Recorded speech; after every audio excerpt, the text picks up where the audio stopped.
This tape has been copyrighted by Platinum Training Centers. Any duplication or reproduction without written consent is prohibited. How I did it. I want to talk to you a little bit about how I did it. Because if you do what I'm about to tell you, I promise you, you will be successful. I don't know how successful because I don't know your work ethic. But if you do what I did, you'll have same, maybe possibly much better results. I don't know. All I know is this works, okay? This is not theory, what I'm about to talk to you about. This is what I did.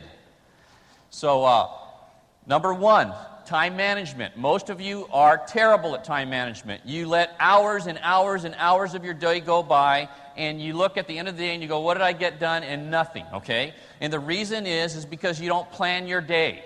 You must get some sort of a planning system, either a day timer or a Franklin planner. I just switched to a Franklin planner. The first part of my career, I used a day timer. I was real impressed by the Franklin planner. As a matter of fact, one of the things that I'm going to start doing in my office is there's a CD-ROM program that you can get with Franklin Planner that actually you could project. It's a video CD-ROM, and it'll teach the whole class. I'm going to start doing that probably on a monthly basis in my office.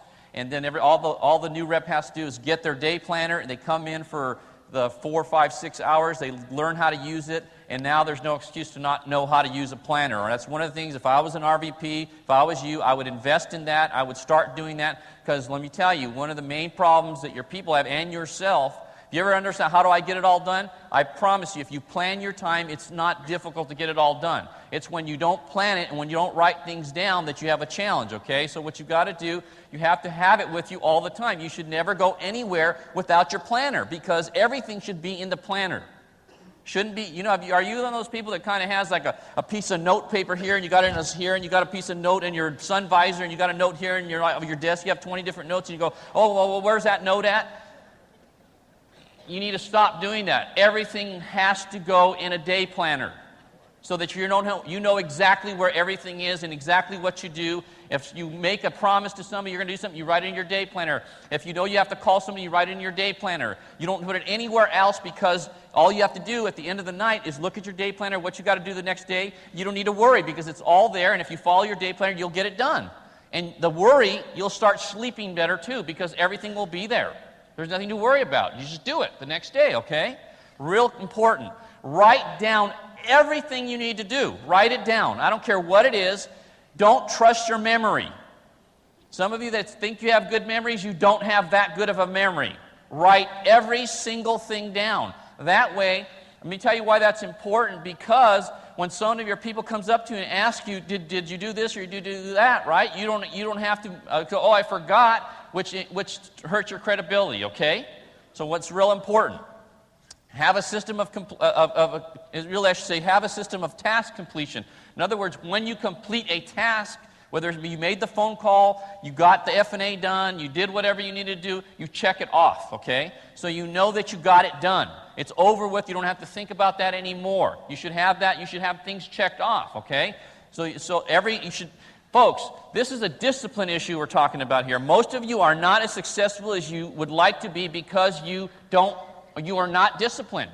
This will help you to become more disciplined. If you are not disciplined with your time, you have little to no chance of being successful.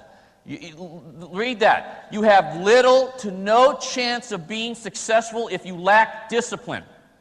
No one likes discipline. Folks, hey, I don't like working out, but I work out because I like being in shape more than I like not working out. I don't know if that made sense to you or not, but I don't like it, okay? So I incorporate discipline in my life because I'm more interested in being successful than not being successful. It's as simple as that. If you really are interested in being successful, a discipline is not an option. It's not something you wish you had more of. You decide to do it and you do it. How you feel about it is completely, totally irrelevant. And most of you run your life on how you feel about everything. That's why most of you are not as successful as you could be. You need to stop doing that. Your time is your most precious commodity. It's the one thing that you can't get back. One of the reasons, I don't know if you liked today, but I thought today had tons of fabulous information. I don't like to waste people's time, right? So I want to put stuff in front of you that really, when you go away, you go, Wow, that was great. I learned a lot. It helped me, okay? You don't ever want to waste anyone's time. You want a sure way to drive people away? Have stupid meetings that don't teach anything, that only motivate, and it'll just be a matter of time till you drive everybody away, okay? Have meetings that have substance, and you'll keep people, okay? Don't waste people's time. I hate having my time wasted. I want to learn something when I go somewhere, and I want to have a chance to improve my life. Now, I check my productivity literally every hour from 8 in the morning to midnight. You might say, well, that's a little fanatical. I don't know. Hey, do you want to be successful or not? You should be checking. This is exactly what I did. I would check every hour. I'd say if it's 4 o'clock, what did I do the last hour to improve myself, to grow my business, to move forward? What did I do?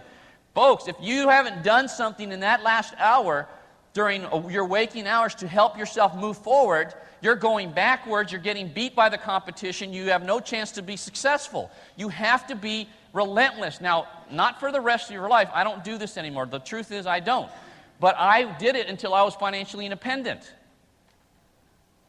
So for a period of time, you have to check yourself, all right? Not the smartest, most talented, or creative wins, but the most disciplined. I guarantee you, I am by far not the most talented or the smartest or the most charismatic or the most creative, but I have yet to find somebody that's been more disciplined than me over the last 14 years in the business. Even today, I'm wealthy. I made $2.5 million last year, and I have a base shop still. I still do Tuesday op meetings. I still do Saturday training when I'm in town. I still do all the same things. I work. I read generally about 4 to 5 to 6 different books a month. I read periodicals. I read 2 newspapers a day. I'm after it, okay? Now, you might say, well, I don't know if... Well, it just depends what you want. You don't have to do that forever, but at least do it till you get financially independent, right? At least do it for a period of time, and then if you want to turn into a jelly donut, go do that, okay? My discipline overcame every one of my weaknesses. Folks, I have some weaknesses, lots of them. As a matter of fact, if you ask Jan, she'd probably share them with you, okay? But I have them, but my discipline overcame most of them, okay? Where I was weak, the systematic after it, day in, day out, not letting my emotions take over and staying after it, really, over time, helped me to become successful. Oops. This is really good right here. I believe this. I really believe this.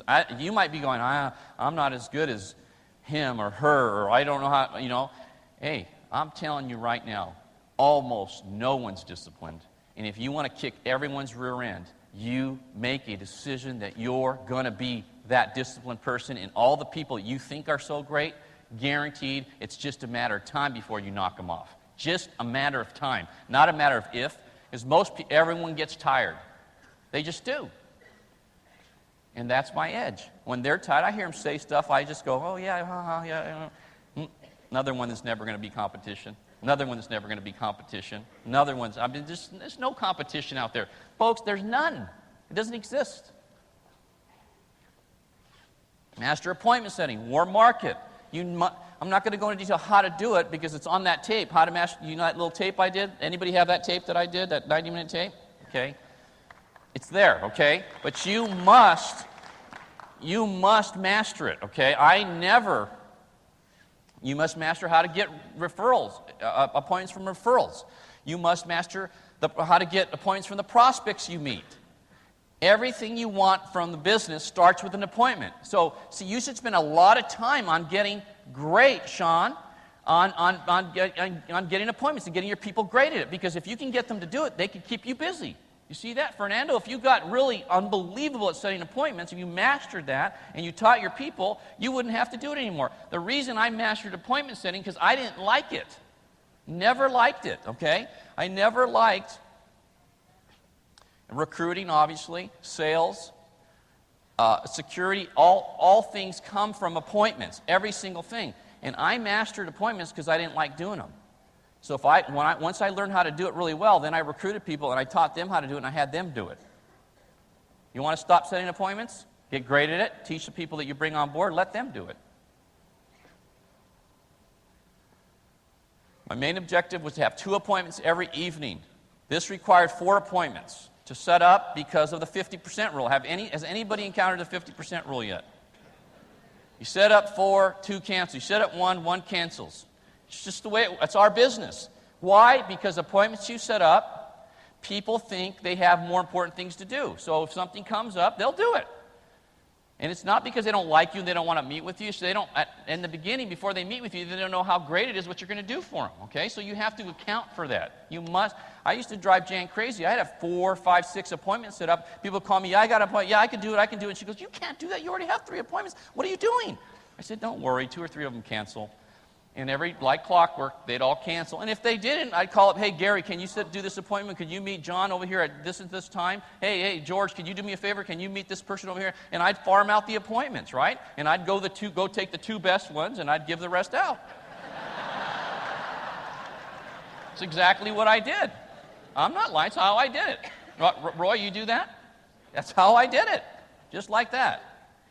But what do your people think if you don't show up? Hey, they'll either do it or they won't do it, right? As long as you cover it. My day revolved around how to make sure I had every day booked. Hey, folks, we always ask, what did you do? What did you do in the morning? What did you do during the day? What was your day like? My day was like, oh my God, how many points do I have tonight? I got to set appointments. So tomorrow I got anything booked. I'm going to make sure I have an appointment. And all day would be figuring out how I could get an appointment that night or the next night or the next night and make sure I every night booked. And if I didn't have an appointment, I would be psychotic. I mean, literally, I would be a nervous wreck. Some of you go, oh, my appointment canceled. I guess I can watch Seinfeld tonight. See, you're not serious. I was whacked about not being on an appointment. I was like, if I don't have an appointment to do, that means, see, for every day I didn't get something done, this was my mentality. For every day I didn't get something done, that means it delayed my reaching my goal, which is financial independence and freedom, by 2 days. That's how I looked at it. So when you have a day that's nothing happens, add 2 days to the time you get free. Add 2 days. Now, you take a year, right? You have a bunch of those days. Say you have 40, 50 of those days in a year. You add 80 days to the time you get free. You do that for a while, all of a sudden it's taking you 2 and 3 years longer. And by that, now your wife or your husband's pissed at you, right? Because it's not happening fast enough, and it's your own fault because you're lax on your focus on getting appointments. Was this fun for me while I was doing this? No. But it was necessary. You people that only want to feel good all the time, just go do drugs. That's about the only way it's going to happen, okay? It's not going to happen here.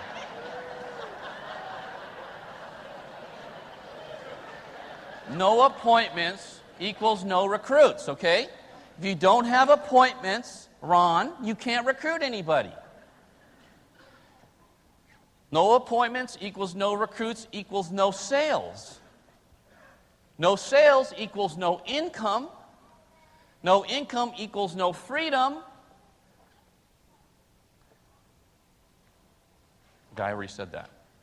But the fact is, everything starts with an appointment. So if you're wondering, you new people, you're wondering, what should I do? Get an appointment, because if you don't have one, it doesn't matter what you need to do. If you're new, all you should be doing is getting your field trainer in front of somebody. That's your job right now. When I recruited a new person, right, if I recruited Lynn Mass, I say, Lynn, your job for the first 60 to 90 days is set appointments for me to go take you out and show you how to build a business. That's it. I don't want you to do anything else. That's it. I'll teach you everything on the appointments. I'll teach you how to overcome objections. I'll teach you how the products work. I'll teach you how to do everything. You get me in front of people. That's your number one job, period. Get me in front of people. Paul Robles, you get me in front of people. That's all you need to know about. I'll teach you everything as we're going, okay? I guarantee if you get me in front of people and you just duplicate what I do when you see me across the kitchen table, there's no chance for you to not be successful. You're going to get wealthy if you just put me in front of people. Capiche, right? You get it? That's it. That's your job. And you might say, well, you can't talk to people like that. Why not? Because if they don't do that, I'm not working with them.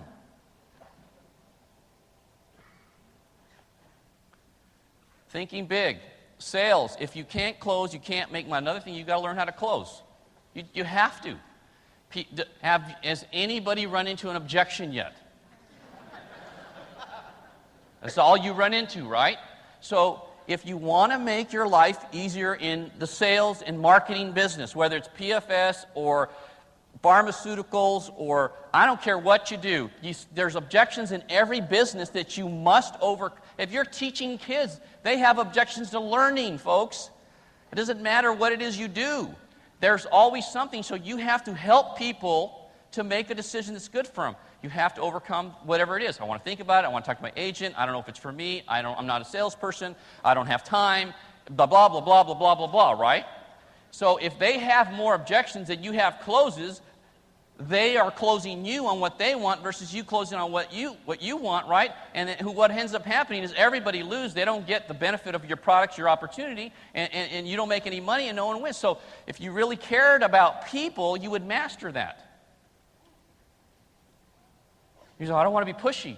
Pushy? You're hurting them by not closing them. If they're look just on that variable annuity thing, right? If you don't close something and putting the $100,000 in variable annuity versus a taxable investment, they just lost what? $400,000. And instead of $64,000 a year, they get $32,000. So who loses if you don't close that transaction? Really, you get your fee on that, right? Which is whatever it is, $1,000, $2,000, $3,000, but they lose $400,000 plus the income it generates for who knows how long, depending on how long they live. Because I don't want to offend them, and I don't want to make them think I'm pushy. If you run your life based on worrying about that kind of stuff, you deserve to be broke. See, well, a lot of you don't like this, okay? Because I'm telling you the truth. I don't know about the way he's saying that kind of stuff, right? Especially maybe the newer people, right? But I'm talking about how to make it happen, right? If you don't think right, almost all of winning big in your life is how you think. Like 98% of making big money and winning big is strict. Hey, listen, I know Roy Malak real well. I knew Roy when Roy was making, he came to start seeing me when he was making $50,000, had already been in business almost 10 years. You think he's a genius? He ain't a genius. He's not, and neither am I. We were talking about that. You know, these people, they come and ask for autographs. How ridiculous is that, right? It really is, because we are not anything special. Well, now we're a little more disciplined in some areas than some of you. We did some things that maybe you haven't been willing to do. Absolutely not smarter. I'm not smarter. I know that. I know me. But see, you have to close, though. In closing, folks, let me just give you a little secret, okay? I'll tell you what helped me to do this. I used to work for a couple of hardcore businessmen, all right? They didn't care what anybody thought. Now, I'm not saying that you need to get there, because I'm still not there, all right? I don't want to even really get there, okay? Because I do care somewhat, but I care enough about you to be honest with you. They didn't care. I watched the way they performed. I watched when they wanted to close somebody, they'd ask them 4, 5, 10 times. They didn't care. They'd ask them 20 different ways. They didn't do anything. They asked everybody to do it for them, and they'd ask. And they were absolutely no fear in asking. And I used to go, wow.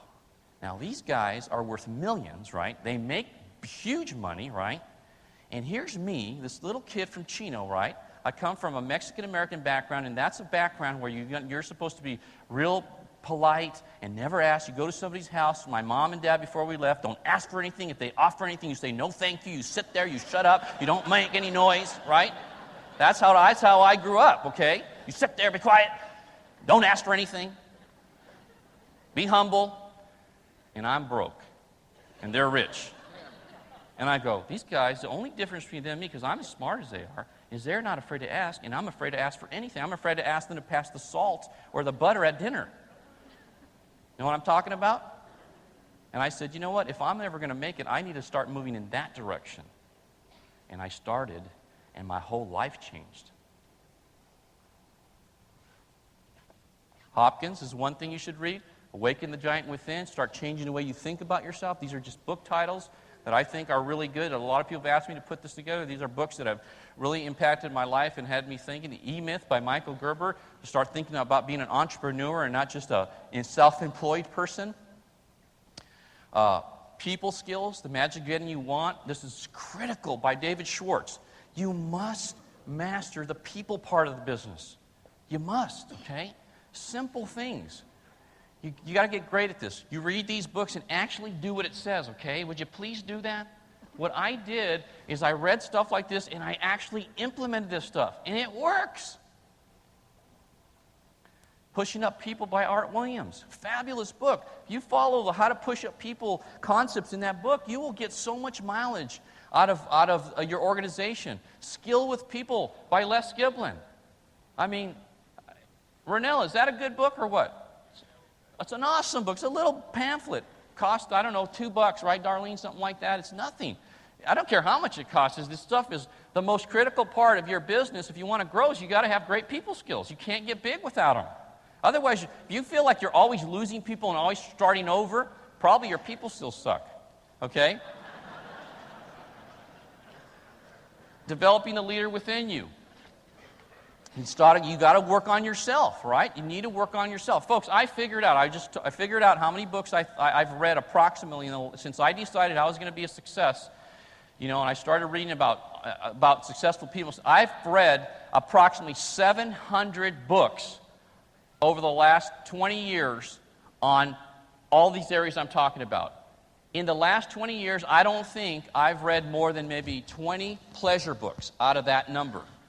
I mean, like John Grisham kind of stuff and Dean Kuhn, all the kind of stuff that people read or whatever you like to read, right? If it didn't have to do with something like this, right?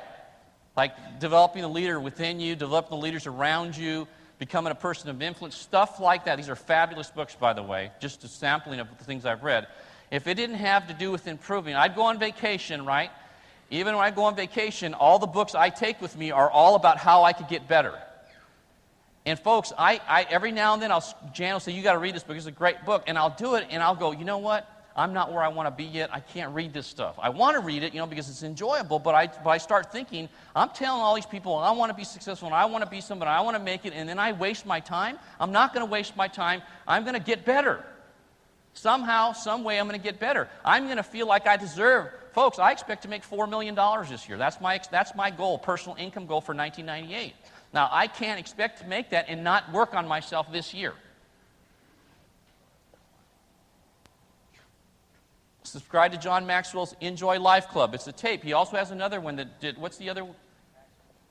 Maximum Impact. This one is geared kind of towards pastors and that sort of leaders of churches, but I love it because it's fabulous, okay? And some of you RVPs, I've sent you stuff and hopefully you've subscribed. He has a Maximum Impact, which is another one. I would recommend that you start investing some money every month in yourself in this area, okay? It'll help you feel more confident. It'll help you have a better idea of what you need to be doing. You'll get your thinking correct, okay? Most of you, if you just worked on this part, it would have a huge impact in your life. Leadership, Wooden, John Wooden, Steve Jameson. It's called Wooden, and then it has some other stuff on it. But it's a fabulous book. John Wooden is my personal hero. Some of you might like to read his, They Call Me Coach, how he built his whole dynasty, the things he did, because they all apply to what we're doing. Fabulous stuff, okay? I have built my business philosophy around John Wooden's principles of how he built the dynasty at UCLA. Jan and I are big-time UCLA fans. We go to the games most of the time when we're in town. And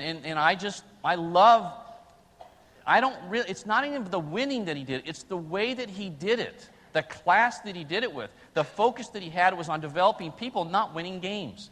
Because if you all focus on developing yourself, we'll win the game.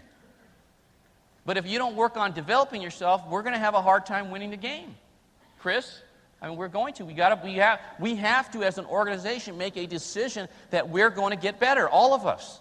Imagine collectively if we do that, what could happen? It could be amazing, right?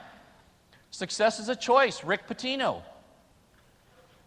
As Rick's doing a great job with the Celtics right now. He's a winner, right? That's a fabulous book. I read this book when I was on vacation, and I couldn't put it down. Every time I'd read one page, and I'd say, hey, Jan, man, look at this, look at this, look at this. And all the stuff that he talks about, they're fantastic, about building a team and working with people. Lots of great. Success Through a Positive Mental Attitude, Clement Stone, Napoleon Hill. One of the very first books I read right when I started making a decision to be successful. This was like in 1979, I think.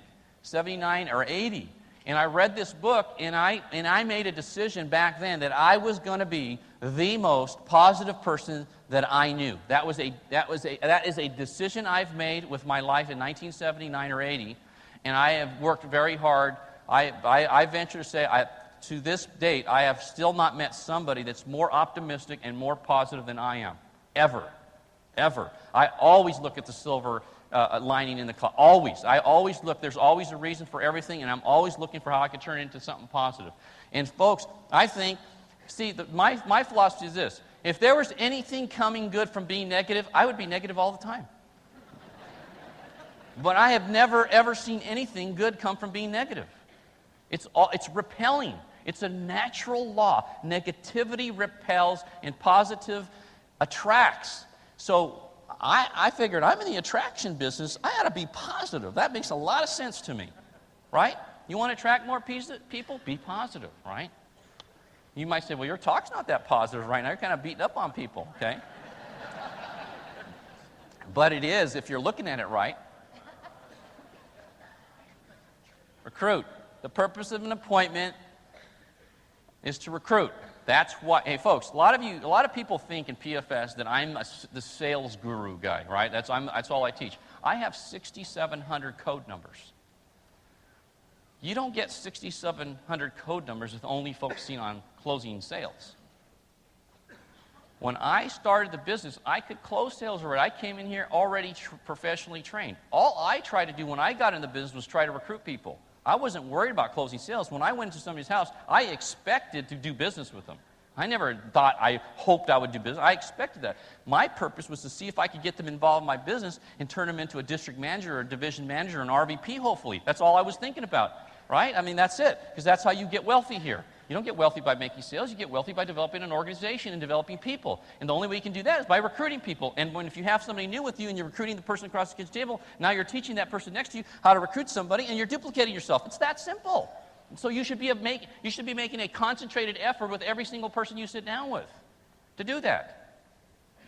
And at a minimum, if they don't say yes to that, they become clients, and you get referrals to go recruit some of their people that they didn't want to go help you recruit. So that's how I thought. Purpose of appointments is to do business, okay? Get referrals. This is listed in order of importance, by the way. Recruit. I focus on 2 to 4 personal recruits a month. Folks, you could say, I'm going to recruit 10 people a month. I don't know anybody that's ever done that more than a month or 2 at a time. I'm nobody, ever. But you know what? I think you could realistically recruit 2 to 4 people yourself every month if you really focused on it every day, all month, okay? Would you agree with that? Yeah. If you really made a concentrated effort, you could do that, okay? 2 to 4. But, on the other hand, I recruited 10 people for the people I was field training. I probably, on a typical month, was responsible for recruiting about 10 to 15 people personally every month. I was a recruiter. I focused on that, okay? Building an organization. If you're taking someone out, you should be focusing on recruiting somebody for them. Surest way to lock them in. You already heard that. You must decide to be the recruiter. You have to decide. I told this to Fernando Reza. Where are you at, Fernando? I tell you this the other day. You must focus on being the recruiter. Whoever you are, you're the leader of your team. You know, Mel and Ramon, you must be the recruiter. Period. If your business is ever going to be what you want it to be, you've got to be that person. You must make that decision. As bad as you are at it right now, it doesn't matter. You have to decide, I'm going to get great at it. I'm going to work on it. I'm going to ask. I'm going to talk to people that are great at it. I'm going to get their tips. I'm going to get great at it. Because if I'm ever going to accomplish what I want to accomplish in this business, I'm going to have to get great at it. You have to make that decision. It all begins and ends with you. Everything begins and ends with you. As you recruit, as you focus on that, so does your organization. You watch my base shop. We are making a complete transition on recruiting. Our base shop is going to start recruiting like crazy. Right, Paul? Right, Martin? Right, Fernando? Right, Lynn? We are going to become, this is a recruiting base shop. We are going to recruit people. Meeting attendance is going to explode, every part of it. My complete attention was focused on getting people involved in my business. I'm going to keep on saying that over and over. I assumed they would be real clients because what we do makes sense, too much sense for them. Okay, so I already assumed they'd be clients. When I sat down with them, the real sale is selling them on them. See, the real key to recruiting somebody is selling them on them.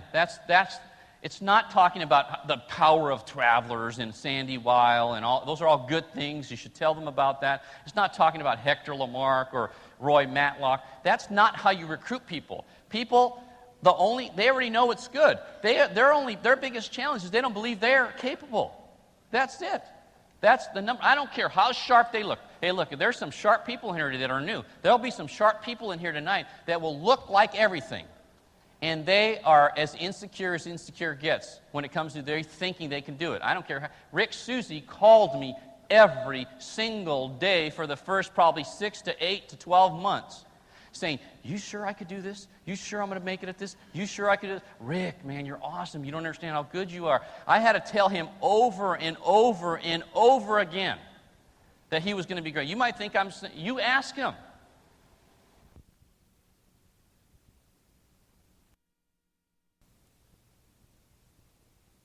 And he's great. He was just a baby in the beginning. I'm telling you, I don't care how good. So your biggest close is closing them on them, that how they can be successful, that they can be great. You've got what it takes. You've got the talent. I believe in you. I'll be there for you. Don't worry about it. We'll teach you how to do everything. Constantly reassuring them, right, and making them feel like they can do it. That's how you get people to do it. Keys. Personal through recruiting. Some of the stuff so it was amazing. I was talking to Janet as Roy was doing his thing. Is that he's did all the same exact things that we did, right? Didn't you say it? That's exactly. That's what I told her. You did all the same things, right?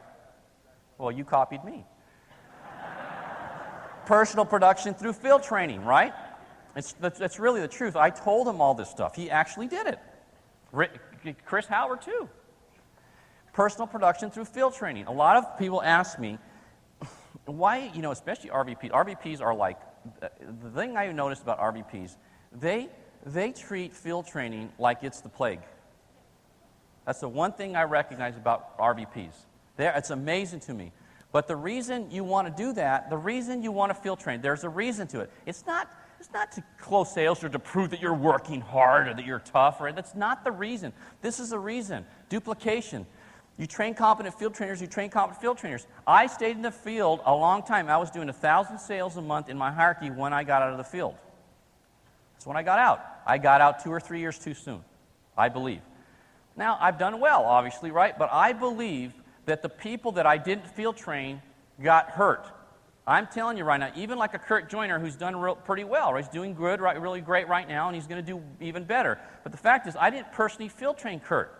Had I personally field trained Kurt, he would have been more successful sooner, I believe. There's no question, because I would have. It's not even the appointment that's important, folks, on the field training. This is especially for you trainers, you regional leaders, and you RVPs. The reason it's so critical is that the relationship you build on the appointments, the driving to the appointment, talking to them, I would have indoctrinated them with my philosophy, with my thinking, with my thought process, what they need to do. And the drive back and sitting down, going over the policies when we got back, or going over the F&A, it's the time you spend that does it. It's the time.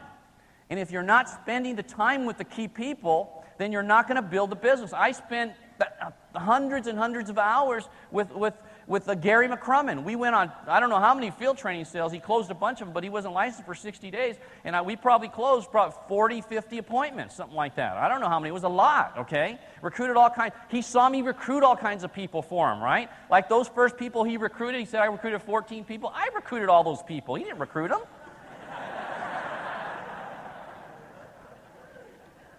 Now, he got me in front of him, but I'm the one that closed him because he was too new to the business. He didn't know how to do it. Right? He was just excited. And so that's what you do. That's how you lock them in. You've got to spend the time with them in the beginning. It's critical. And train competent field trainers. Managed meeting attendance is really a big issue, okay? Major. If you're ever going to get big, you have to manage. Total focus on growing attendance weekly. Now, as you're building a business, okay, I don't care if you're a brand new PFA or you're a district or whatever, you must keep track in records of how many people were at your op night every week and your Saturday training and your fast start schools. You should know what the numbers are, always. How many people showed up? Who brought them? How many were new? Are we recontacting them? You should know that. That's really critical, okay? One of the things that I've re-implemented that I used to do a long time ago that I've obviously dropped the ball, but one of the things we're doing now is I want to know who brought people, how many were there, and the reason is so that you can hold people accountable. Like if a guy like Martin says, I want to be an RVP, and he on Tuesday night, he's there and doesn't have one new person, because I have the list, right? I'm going to say, what's up here? You said you're going to be an RVP, and you didn't have one new people. You had 7 days to bring somebody, and you couldn't get one born body in a chair? How the heck do you expect to be an RVP? See, if you need to talk to your people like that, because he tells me he wants to be successful. I'm the coach. It's my job to make sure he becomes successful, and that means holding him accountable to that meeting attendance. Hey, Dave, you said you wanted to be successful. I expect you to have 2 or 3 new people, 4 people on next Tuesday. Had Base Shop report number of new guests, agents, and intents. That's one thing you must do. Start that program. End every conversation with how many people do you have coming to the whatever it is, okay? Like if I'm talking to you on the phone, right? It's Wednesday. My op meeting is next Tuesday. I'm going to ask you before I end the conversation. Hey, Ron, how many people you got coming on Saturday to the training meeting, and how many people you got coming to the op meeting? How many think you're going to have there? I'm always going to ask the question because I want to keep people focused on that, right? Because people will do whatever the leader focuses on. And if you're focusing on it and you're always talking about it, people will start doing it. Retreats, convention, extravagant. You notice on the voice tell, you notice how fanatical I was? If anybody get those messages about how great the thing was and I was selling it like crazy on the voice tell, right? That's the kind of stuff you have to do with all the events. You need, folks, if you're going to be in PFS, you are always going to be selling some event or another for the rest of your career, period, until you retire. That's the way it works. You will always be doing that. Whether it's a fast start or op meeting, that's part of our business. You might as well get great at it because if you do, you'll have all kinds of success. Don't be, we're always selling some ticket. I'm always asking my people for money. Well, that's our business. Don't like it? Do something else. That's what we do. That's how we grow it.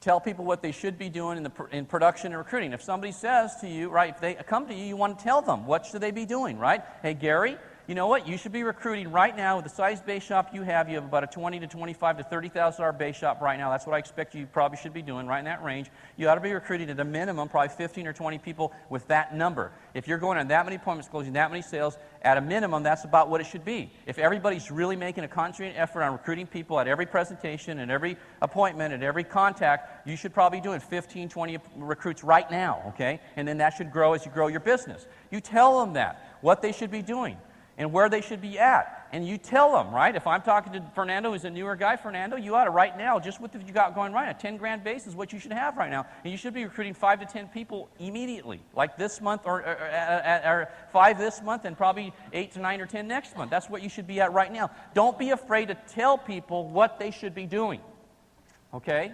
Tell them.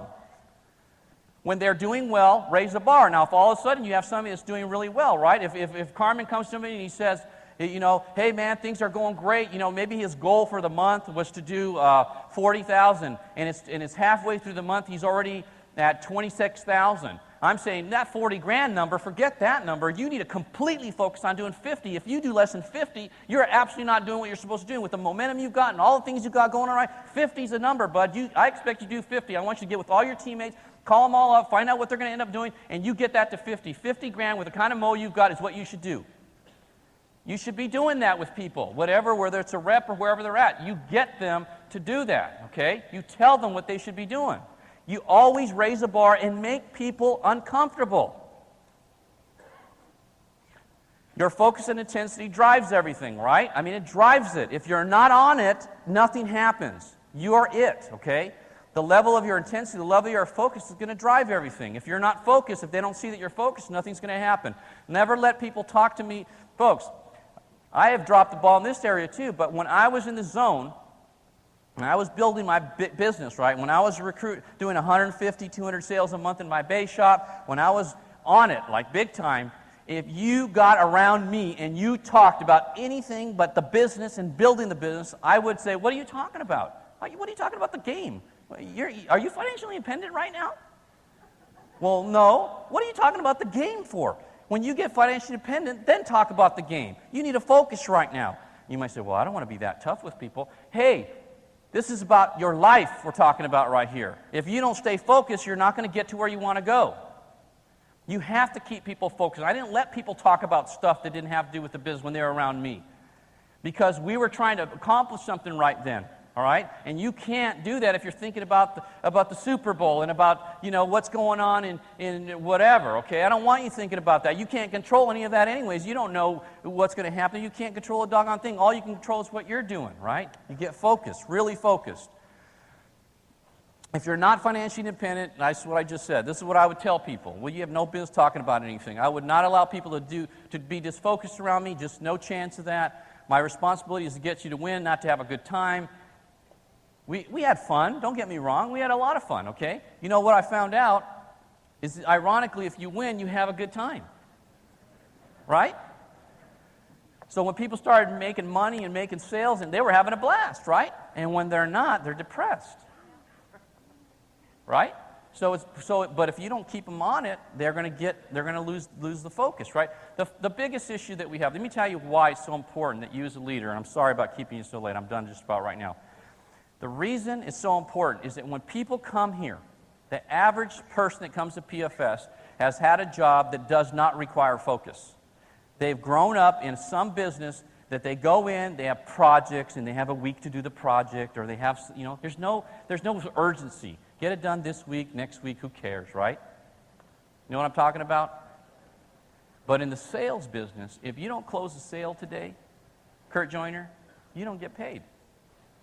Jerry Ward, if your team doesn't close business today, you make no money. And so you have a responsibility to keep people focused, because they will go broke if they don't stay focused, and they don't realize that because they're so used to their old life of non-focus. Your responsibility is to keep them focused. Encourage, call them. This is really big. Encourage people. This is the one thing I think I'm really great at doing, okay? I'm always encouraging people, constantly encouraging people. This is how you do it. You call them and talk to them. You call him up on the phone. Hey, Ron, how you doing, buddy? Hey, things going good? If he says, yeah, well, that's awesome. I got it. Hey, Hector, I got an appointment this week. We closed the sale last night. Fantastic, man. So excited. I'm so proud of you, right? Super job.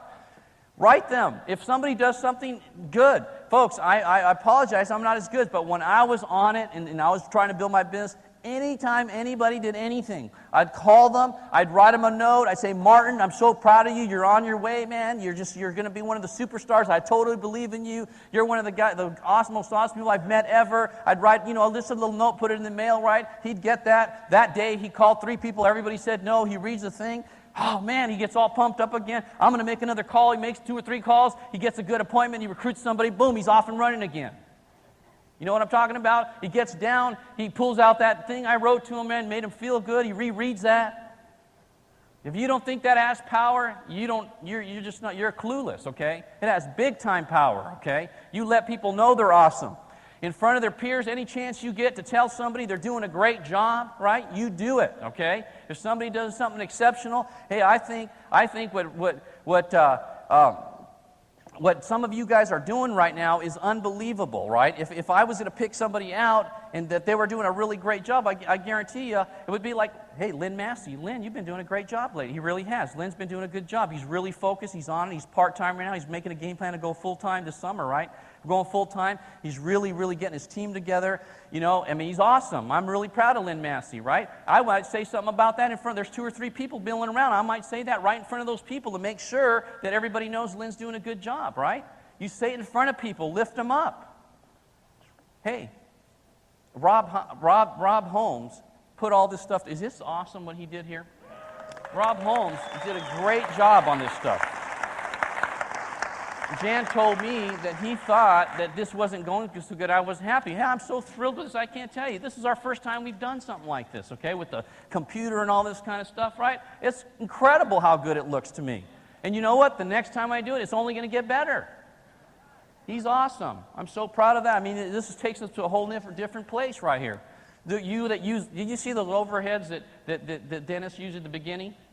I mean, can you throw up, man, compared to this?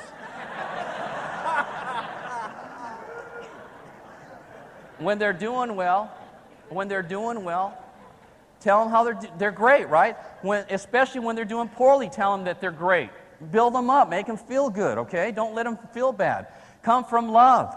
Let them know you care about them. The reason you're doing this, not to get a promotion, not to get a bonus, but because you care about these people, okay? That's why you do it. When they've been gone, and they come back, this is a big deal. Man, some of you, when somebody has been around, they've been okay, and then they leave, you know how people leave, and then all of a sudden they come back 4 months later or something like that.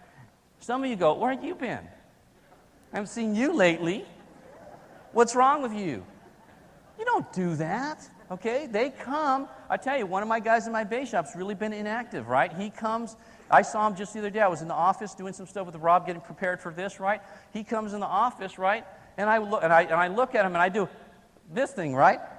I didn't go. I went.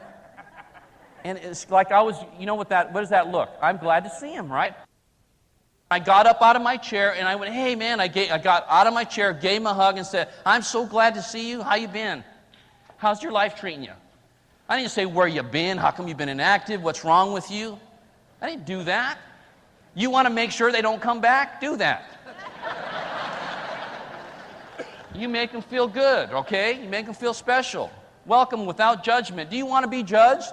You don't want to be judged. Don't be judging people.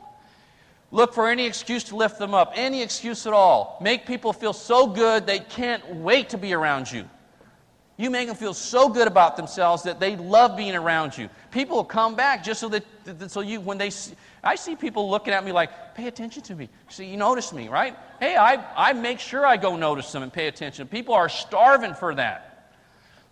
People want to feel special. They want to be respected. They want to be loved. They want to be appreciated. They want to be included 100 times more than they want to make money. 100 times more. You get great at this. You get great at this. If you always remember that, you'll never have a problem getting people to perform. Guaranteed, never have a problem if you master this part. But if you make people feel guilty and all that stuff, right, because you're not doing what you need to do. I never made people feel guilty because I always personally did what I needed to do, and I didn't care what they did. Width is the key. And I love the toughness. I knew I would keep going regardless of what happened. I knew it. It's a decision, by the way. Made me feel good to keep going. I don't know why, but I'm like crazy. I don't know. I just loved it being tough. I love that it's different. Sometimes I knew most people would fold because, is this why they fold? Do you have anybody fold because they got canceled a few times? Do you have anybody fold because they got a chargeback? How about people disappointing them, right? I don't know, man. People disappoint you. People quitting. Fear of change. Fear of what someone might think about them. Their spouse giving them a hard time. Listening to someone with bad mouth us. Lazy, no discipline, etc., etc., etc., right? I mean, you name it. There's about 400,000 reasons why people quit, right? Because I knew me, and quit's not even remotely in my vocabulary, right? I knew I was guaranteed to win. I knew it. When I came here, I knew I would never even think about folding, and I knew I'd win. I just didn't know when. I just knew I would, though. It was also the intangible that attracted people to me, I believe. You know, just that unrelenting, staying after it, right? Not letting up, not quitting. It's not easy. When I started the business, folks, I just sold a business that I opened a business with a partner. 20 grand I borrowed on credit cards at 18% to open this chocolate store with this partner that did the manufacturing. And then I found PFS, and I decided I was going to do PFS. So I talked to my partner. I said, I found something else I want to do. This is not for me. Would you consider buying my side of the business? He said, sure, no problem. We wrote up an agreement. It came the day for him to pay me. I quit my $55,000 a year job. I was a 30% contract as a rep, 32% contract as a rep. The day I'm supposed to get my check so that I could pay my 20 grand loan off, he says, I don't have the money. So I got to take him to court. It takes me 3 years. I win the court case. He files bankruptcy. He never pays me a dime. I put out the fees for the attorney. And that's how I started PFS. That bill was $800 and some a month to pay that. I quit my 50 grand a year in a 30% contract. And that's how I started PFS. So you're going, well, you don't understand. It's tough for me. I exactly understand how tough it is. But you know who I told about that? Not a single person did I tell about that.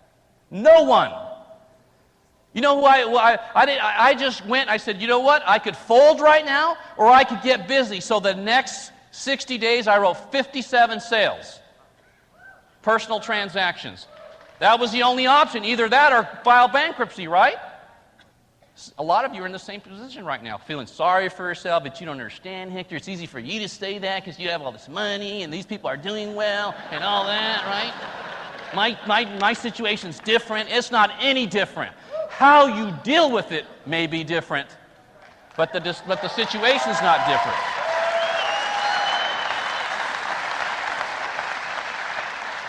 Hey, this is exactly what Gary was talking about. My desire to be somebody was and is so strong, everything paled in comparison to it. Hey, I don't know what this sounds like. I love being a man. I love it. I love walking into a room and everyone knows who I am. I love walking at the convention. Everybody goes, oh, there goes Hector. That's Hector Lamar. I love it. I love all that, okay? And if you tell me that you wouldn't love it, you're a damn liar, okay? You're just afraid to go for it. You're just afraid to go for it is what the real problem is. Telling you, man, the life that you are dreaming about is 24, 36, 48 months away for everyone in the room. But you got to do the stuff I'm talking about here. I believe this. This is just what I believe. That all be a society, if you don't have a strong desire to be somebody and are willing to face your fear and be uncomfortable for 5 to 10 years, you won't be successful in anything. I don't care what you choose to do.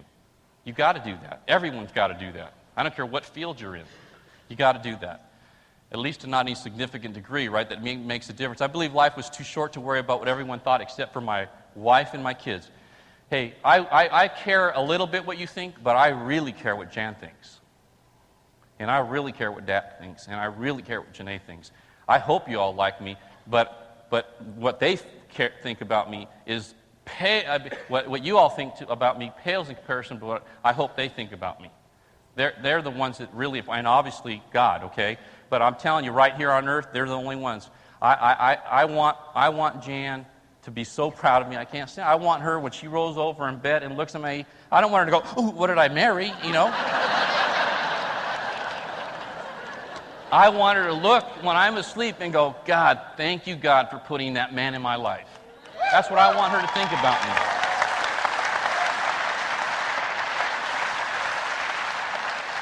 So I made a choice, okay? I made a choice. And all of you have a choice right this second. And if you don't think your life is a direct result of the choices you make, you're living in a fantasy world, folks. Your life is exactly comprised of all of the choices you've made to date. Exactly. You're responsible for that. I thank God every day for allowing me to have free will because, see, that's what He's given us. That's the gift, is He's giving you free will and choice. That's the gift. So that you, through your choices, can design your life. That's what He's given us. And some of us do a great job of making the choices and have a great life, and some of us make poor choices. I'm telling you right now, regardless of the choices you've made in the past, the choices you start making today on forward will determine the rest of your life. And all the things that you did before doesn't matter. Doesn't. So let's make a deal here. Let's make a commitment to ourselves that we're going to start making the right choices. Let's pack out tonight. Still work on that. I'll see you at 7 o'clock sharp. We're going to light you up tonight. Thank you guys very much. Appreciate it.